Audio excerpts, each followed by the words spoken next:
Good morning, good afternoon, good evening, wherever in the world you might be. I am Nicole BC, and you know everything.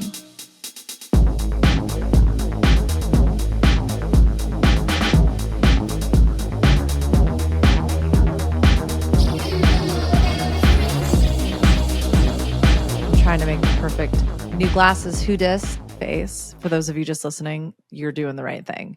For those of you watching, I apologize because I don't give a fuck about my hair.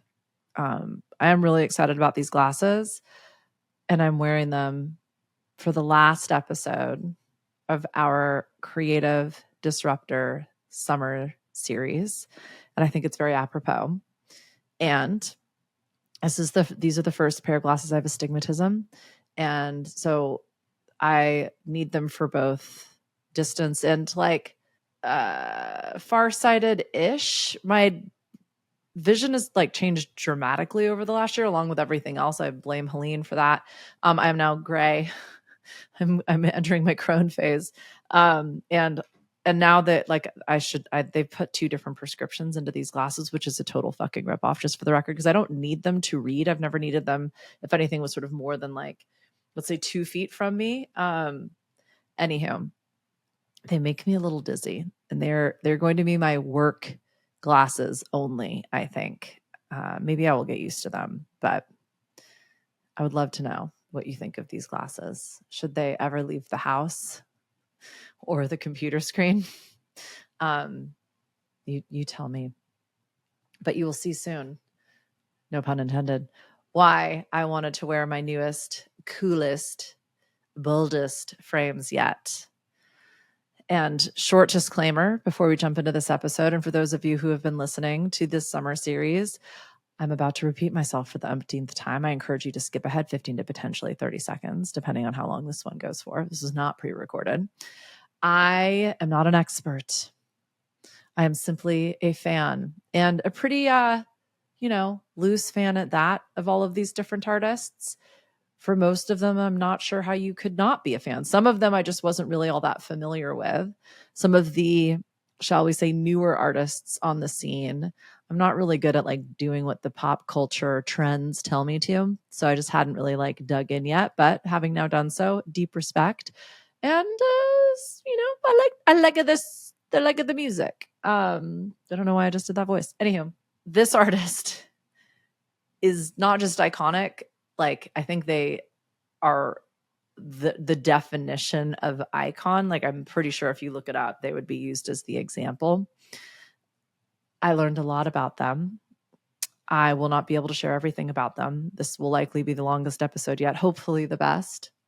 My intention is my last episode recorded is always my best episode.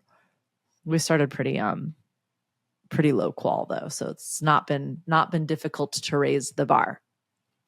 I shall be returning to your regularly scheduled programming with the goals of always getting the Quantum Business Book Club and the Relatables interview series up and off the ground again. I do have quite a few people I plan on interviewing, so we're going to be getting into all of that.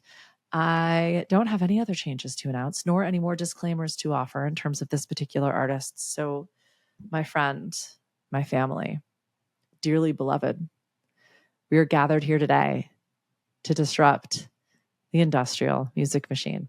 Prince didn't just fight the system. He outsmarted it, he outplayed it, he outlived it, and he certainly outdressed it. He wrote hits before he could drive. He produced his own records before anyone else believed in him. He left the industry, but with no choice other than to bow down. This isn't just a story about music or an artist. This is a blueprint for sovereignty, a guide for founders, freelancers, creators, disruptors, trailblazers, entrepreneurs, leaders, and artists, the CEOs of your own metaverse, you who refuse to be owned. So today we ask, what would Prince do in building your business? Woo! Prince the Prodigy, building the blueprint before the brand. Prince Rogers Nelson was born June 7th, 1958 in Minneapolis, Minnesota. to a deeply musical family. His father, John L. Nelson, was a jazz pianist and band leader. His mother, Maddie De La Shaw, was a jazz vocalist. Go figure. They named him Prince after his father's stage name in the Prince Rogers Trio.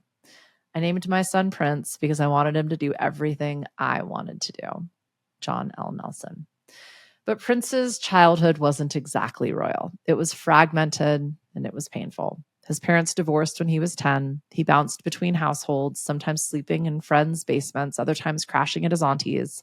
He ran away at 12 years old, seeking stability and control that had eluded him at home.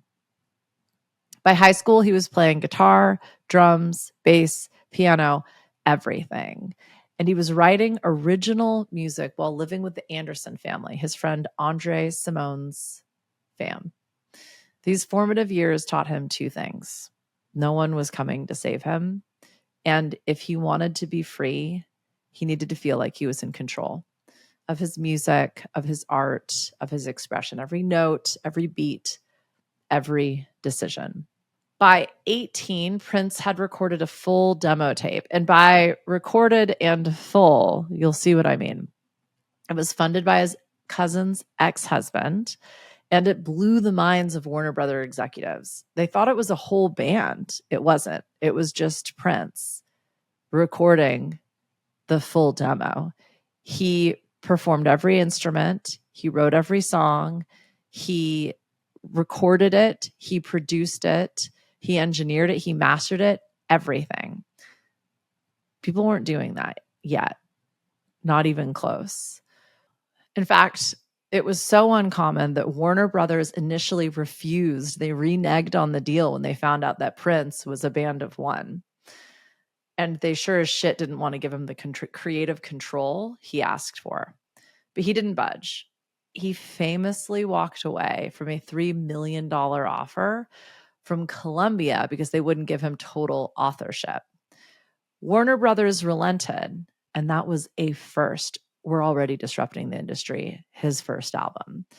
Prince signed a contract in 1977 that gave him full production control of his debut album, ownership of his publishing rights, and total creative freedom. What's being left out of the recording masters? So the ownership of that particular recording, which captures the performance, the melody, and the lyrics. That's what the publishing would own, but the recording itself is considered its own piece of property, just for the boring record, right?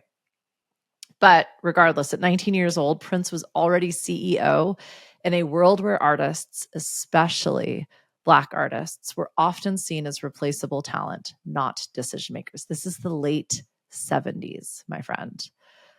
People think I'm a control freak. That's fine. I'm the one who has to sleep with my name on it. That's what Prince told Rolling Stone in 1981. Now, a little unknown fact about Prince, and personally connected to myself. So in 1979, after releasing For You, Prince booked time at Mountain Ears Studio in Boulder, Colorado. He lived a reclusive life there for a few weeks, laying down tracks and tightening his sound before returning to Minneapolis. The Colorado sessions were significant, not because they were publicly celebrated, but because they demonstrated a crucial part of Prince's ethos. He always made room for privacy, experimentation, and internal evolution, even in the middle of a public rise. There was this moment in Prince's career post-release of his first album where he went full recluse, and he did that in the mountains in what was at the time a pretty sleepy little town. We all know well now, but he used that time to meditate, to connect with spirit, to kind of go full-blown hippie, and to do it in a place where no one knew who he was, and like, quite frankly, nobody gave a shit. The tracks that have only recently been unearthed by superfans and engineers confirm that Prince was recording constantly, wherever he was, and off the books, like off of his written trajectory, if you will. Like this This time is known as the inception for Purple Rain. Prince didn't just build music, he built a multi-layered IP-rich empire. He was writing for other artists. And I think one of the things he tapped into in the bolder sessions, if you will, is these different personas. What he realized is not just that he was a multifaceted artist, but that in his different incantations, he created different art. He could step into these different avatars, if you will. And did I say that once already? I have. That might be the theme of today's episode, if you will. He recognized his art could shapeshift just like he could. And by putting himself in a completely foreign environment, it allowed a very natural shapeshifting process to emerge. So this then fed his ability to write for female artists, for funk bands, for rock bands, for pop artists. The Bangles, Sinead O'Connor, Nothing Compares to You. He created multiple personas and then wrote under multiple pseudonyms. We'll circle back to this one. Earmark that little ditty right there. Some of his pseudonyms: Christopher, Jamie Starr, Camille, and Alexander Nevermind. Why? Why did this then become one of Prince's superpowers? Not just in terms of, one of the through threads that we've seen is that artists tend to reinvent themselves with a new body of work.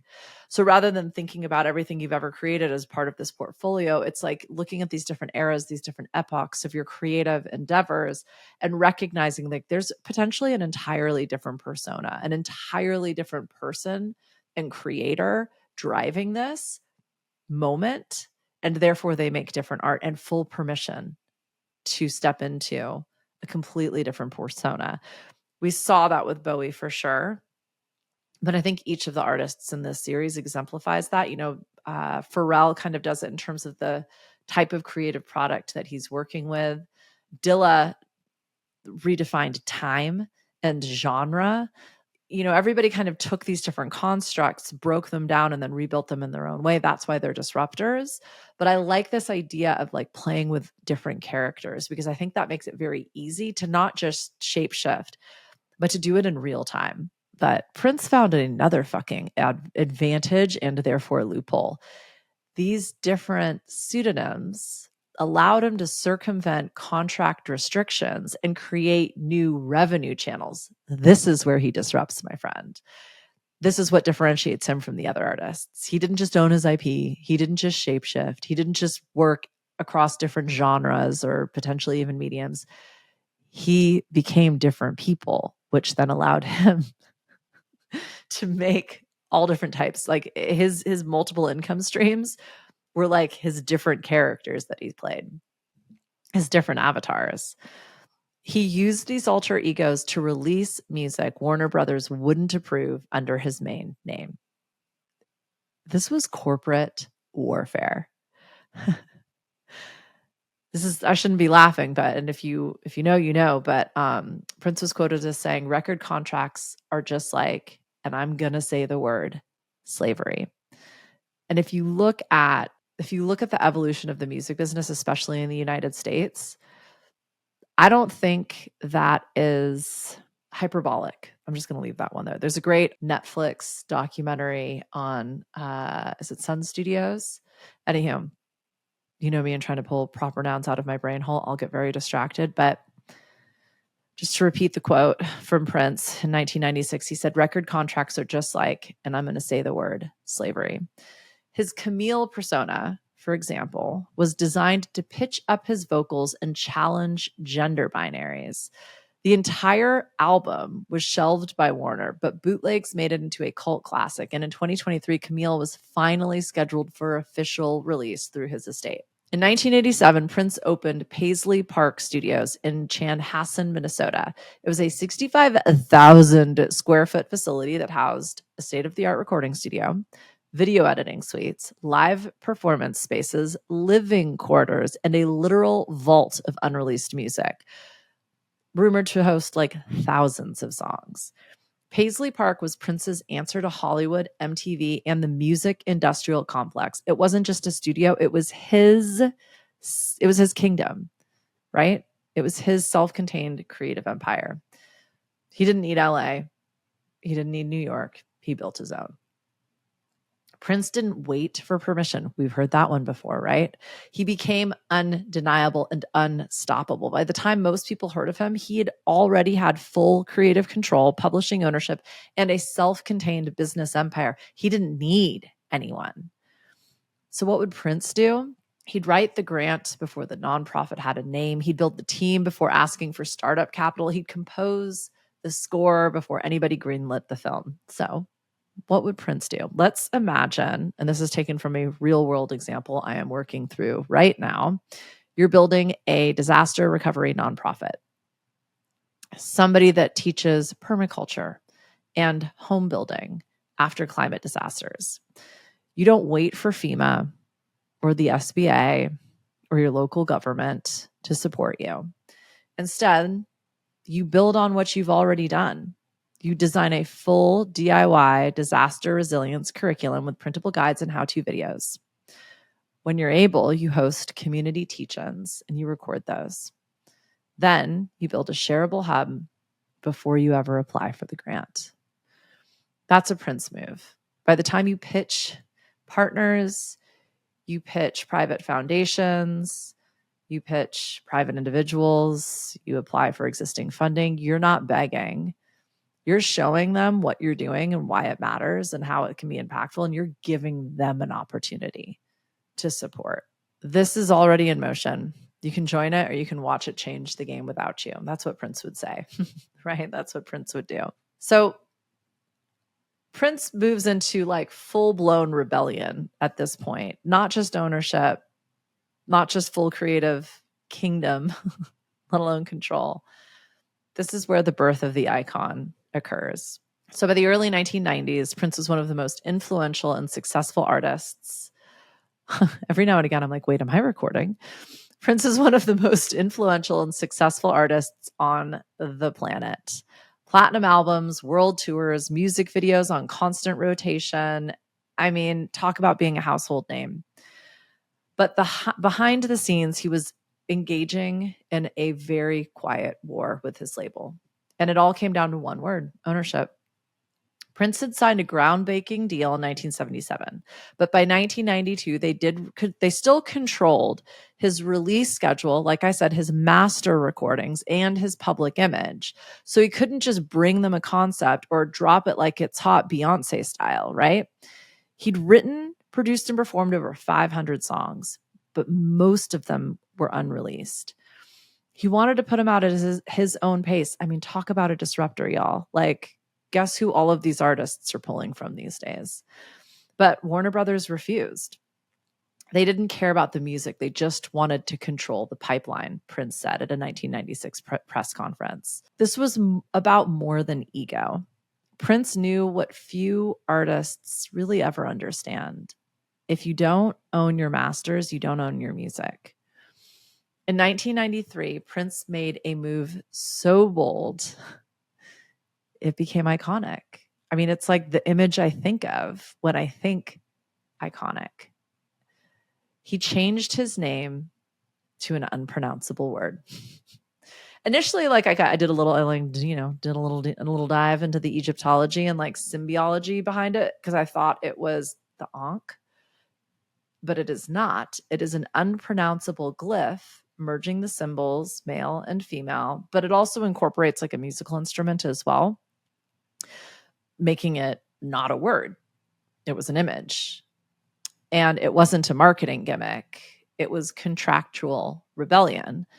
The first step I have taken towards the ultimate goal of emancipation from the chains that bind me to Warner Brothers. Prince, or the artist formerly known as, which is how we started to refer to Prince, was quoted as saying in 1993, the media mocked him. Radio DJs called him the artist formerly known as Prince. But legally, Warner couldn't release this artist's music because that artist no longer existed in their contracts. This is also when he started writing slave on his face in all of his public appearances. Prince didn't just protest, he innovated. While signed to Warner, he released music under aliases, Camille, Christopher, Alexander Nevermind.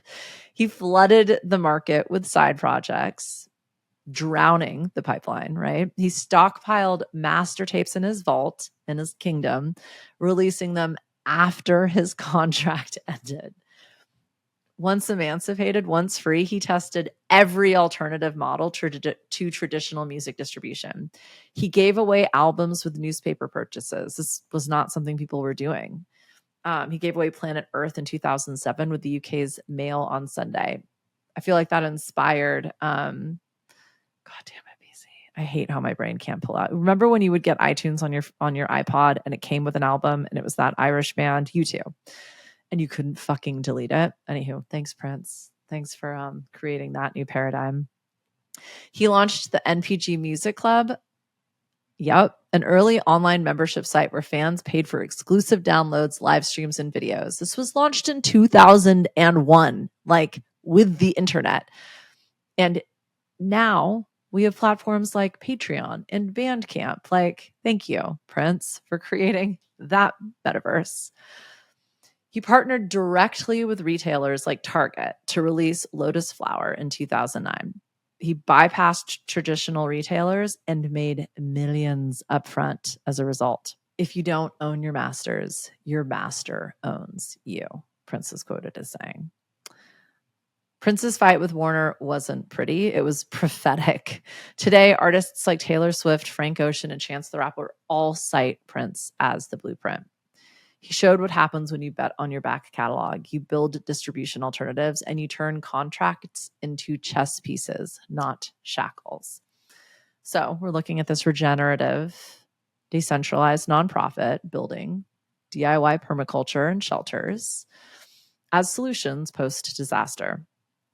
Now, imagine a major philanthropic organization, somebody like the Red Cross, or let's say Catholic Charities, and they want to partner with this organization.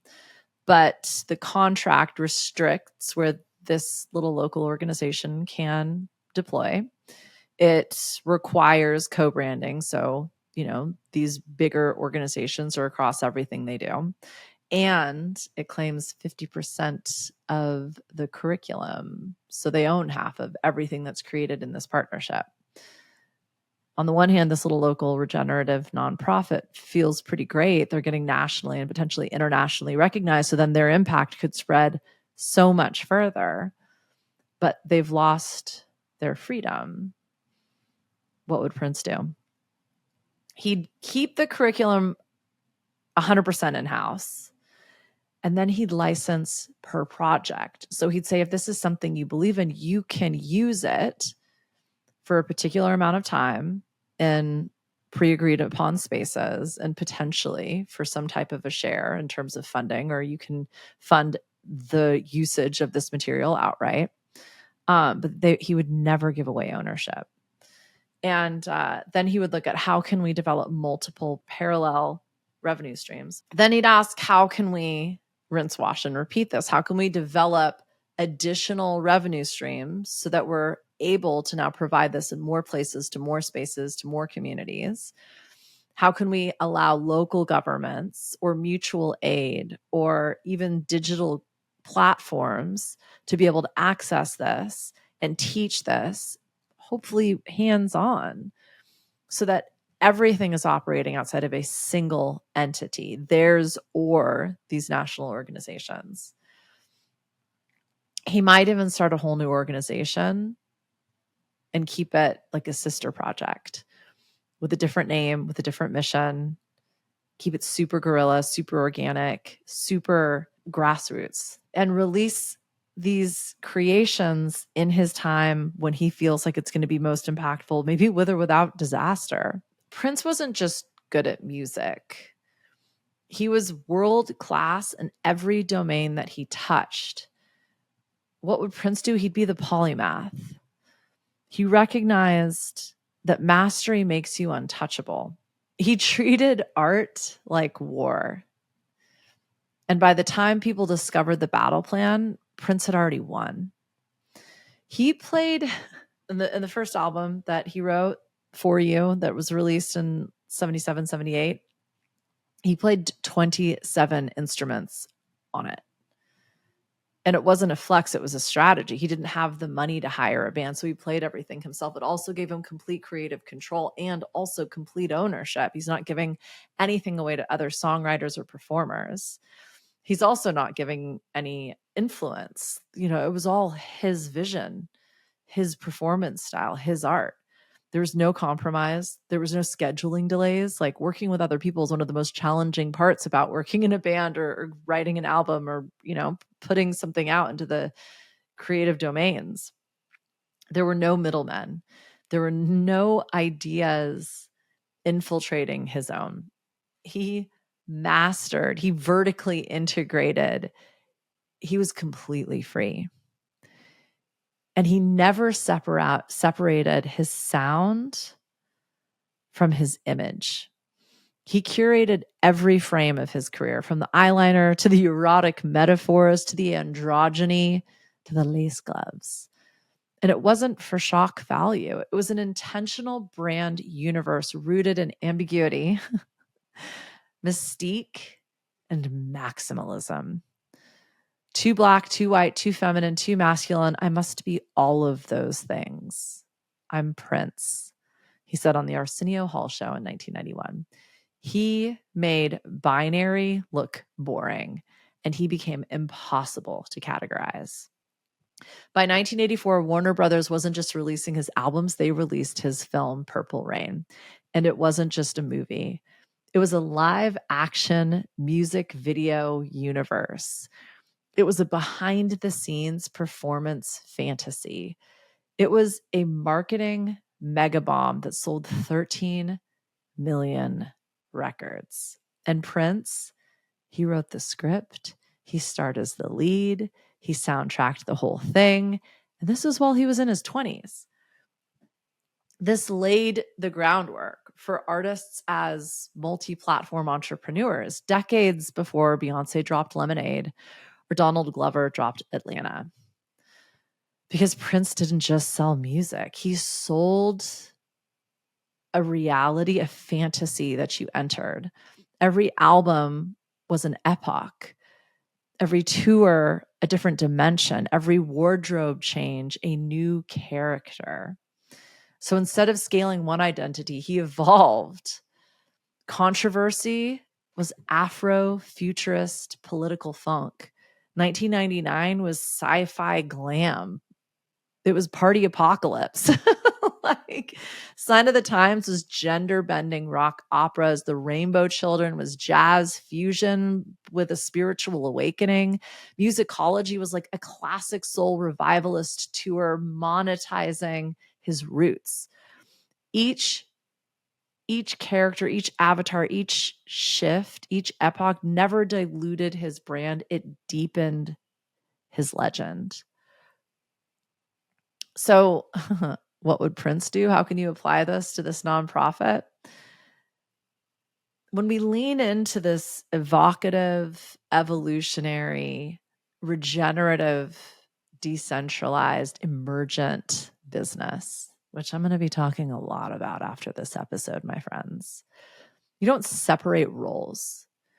You have an executive director who is learning grant writing, film editing, permaculture, and community organizing so they can prototype this vision. You have builders who are curating aesthetic like they're marketing brand experts. Their visual materials, their presence, their social identity, their volunteer shirts, even the email subject lines, they all feel like they come from the same planetary system, the same visionary dream. They drop chapters, not campaigns. So instead of launching a course or hosting a workshop, they're telling a story that unfolds across mediums. This video docuseries plus downloadable toolkit plus hands-on learning opportunities. or a climate action graphic novel bundled with a learning curriculum. Maybe it's even music and art collaborations with the local communities that you serve. And in fact, this is what happened. A very, very famous local group performed at one of the buildings they had created post disaster. When you make it unforgettable and you build something people have only dreamed of imagining, you create something amazing. And that's what I mean by regenerative. It may not keep going in the same way, in the same physical expectation, but what was created feeds what comes next. And what comes next branches out to create the entire body of work. And that was Prince's magic. He didn't chase trends. That's another thing we're noticing, right? Like all of these artists transcended trends because they are timeless. That's why we're still talking about them. While their peers were burning out or bottoming out or selling out, Prince was winning Grammys. He was touring sold out arenas. He started mentoring. He built the thing that then branched out. And artists like Janelle Monáe and Lizzo or Beyonce, Donald Glover, all of these artists can look to their root system and recognize we wouldn't be here without. We are part of this regenerative process. And he's giving secret sold out concerts in his own little kingdom, the Paisley Park living room. Completely unpredictable, completely unprecedented. Prince never stayed still. He out evolved the audience. He outpaced the industry. He outgrew the constructs. He said, if you label yourself, you limit yourself, in an Ebony interview in 2010. He pivoted from ecstatic youth, the Purple Rain era, to spiritual seer, the Rainbow Children, to funk evangelist with musicology, to acoustic rebel with One Night Alone, to independent rogue with the Hit and Run Phase 2. Each evolution added depth to that mythology, to that legacy. And it wasn't just collecting new fans and new believers, but this entire character library. It was new versions of Prince being birthed and regenerated. He knew how to build posthumous before even dying, and like RIP. His vaults were mythologized while he was still touring. His fight for artist rights became legend. He changed his name to an unpronounceable word, and in doing so, disrupted everything that had come before and would come after. His refusal to stream on mainstream platforms created demand. He didn't create art, he curated mystique. I've never spoken to the press because they never understand, he was quoted as saying. You don't need to post every moment, monetize every minute, or pivot with every platform. Create depth, create volume, create mystery, and release intentionally, like you're curating from a vault, not reacting to an algorithm. So lastly, for our little example, our little business case study, as this incredible organization who's building in real time, who's impacting community, who's collecting followers, because people want to be a part of this movement, focus not on what you do next, but how you can capture what you do best. Build your archive. Case studies, videos, DIY tools, recovery blueprints, personal stories. Become your own evangelists. Then you can drop intentional errors. You can bundle. Maybe it was a flood. Maybe it was a fire. Maybe it was a year of rebuilding. Maybe it was about food. Maybe it's about empowering urban communities to farm. You're not creating these things in real time. You're taking what you've already done and making it the solution to a new problem, or the real world container for what's happening now. And each one of these can have their own aesthetic, their own partners, their own internal music. there is a mystery in this creative process because you share enough to continue to build this intrigue, this compelling connection point, but you keep the how sacred. You let your participants, your believers, your students, your volunteers, your teachers tell the story. And you, as an organization, as a leader, just continue to do what you do best. You don't need to be loud. You just need to be legendary. So when Warner Brothers tried to own his name and his music, Prince became the artist formerly known as a glyph, a protest, a living, breathing piece of art. If you feel like you've been boxed in, if you feel stuck, if you feel like the structures, the economics, the industries, the expectations, even your own branding is confining you, don't ask for permission. Recreate yourself as someone they can't predict or ever control. The exit is there. The rope is looser than you think. The blindfold is an illusion. Step out of whatever prison you've enslaved yourself in and own your next era. That's what Prince would do. Sorry, I was just looking at my notes. And in 2007, this is another story of lore. At the Super Bowl halftime show, in the middle of a torrential downpour, when Prince was playing, the producers asked if he was okay with the rain. And Prince said, "Can you make it rain harder? You don't need perfect conditions. You sure as shit don't need permission.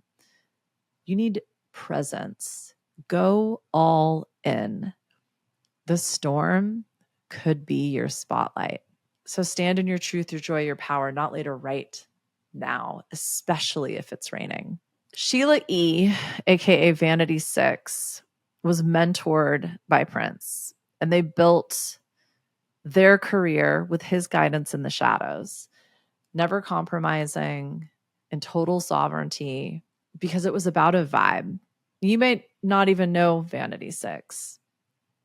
The point is that whatever you're creating, crafting, offering, building, whatever you believe in so seriously, you make it your business. Make it impactful. Like it could physically move a thing, like it would shift a culture. You don't have to push, you simply resonate. Like your signal is a waveform that is felt. When you believe in what you do so strongly, you do it your way, you step into this mastery. That's intuitive leadership. That's creative sovereignty. This is the founder who knows who they are and doesn't have to prove it. Prince's legacy wasn't just music. It wasn't sonic. It was systemic. He reprogrammed the matrix for creators, for you. He didn't want to be remembered as royalty. He wanted to empower you to build your own crown and wear it. Y'all, you, friend, this was something else. I did not expect this. I think we landed at like 14 episodes. So that's a solid 3.5 months, AKA summer. I learned so much. This was such an honor. Thank you to each of you who didn't suggest but insisted certain artists made this list. I am humbled to have gotten to explore this little adventure with you. And I know that I certainly noticed some really, really common, is that the right word? That I like some repetitive patterns. It's not redundant. Anywho, these people were disruptors for a reason. They didn't wait for permission. They ripped up the fucking rule book. They thought unilaterally about what they were creating. You know, their creations all looked kind of like a spider web. They didn't think about multiple income streams. They were pedantic about each step in their creative process. They wanted ownership, not for control, but for freedom. And they weren't using anybody else's model or mold. We're all being offered that opportunity over the next few years, if not decades. the way that we've all succeeded up until now isn't going to do it anymore. Take the traits, take the experiences, take the learned lessons, but don't take the structures, don't take the systems, don't take the power dynamics, don't take the expectations. Leave all of that behind, because where we're going, we don't need roads. It's going to be the biggest adventure we've all been on. And we are going to be the ones who help each other, who empower each other, who partner with each other, who buy from each other, who evangelize each other. So I really do hope, if you didn't, maybe this is the first episode that you've listened to, go back, notice what common threads pull these powerful people all together. Notice what separates them and differentiates them. What are some things you might do differently? I would love to hear about that. How can you apply what each one of these artists might do to your day and day? We offered a few different prompts in each of the different episodes, but when you think about your business over the course of these last few months, perhaps you've been inspired to try something different, or make something different, or even just think something different. Let me know. I love you. Thank you so much for being here.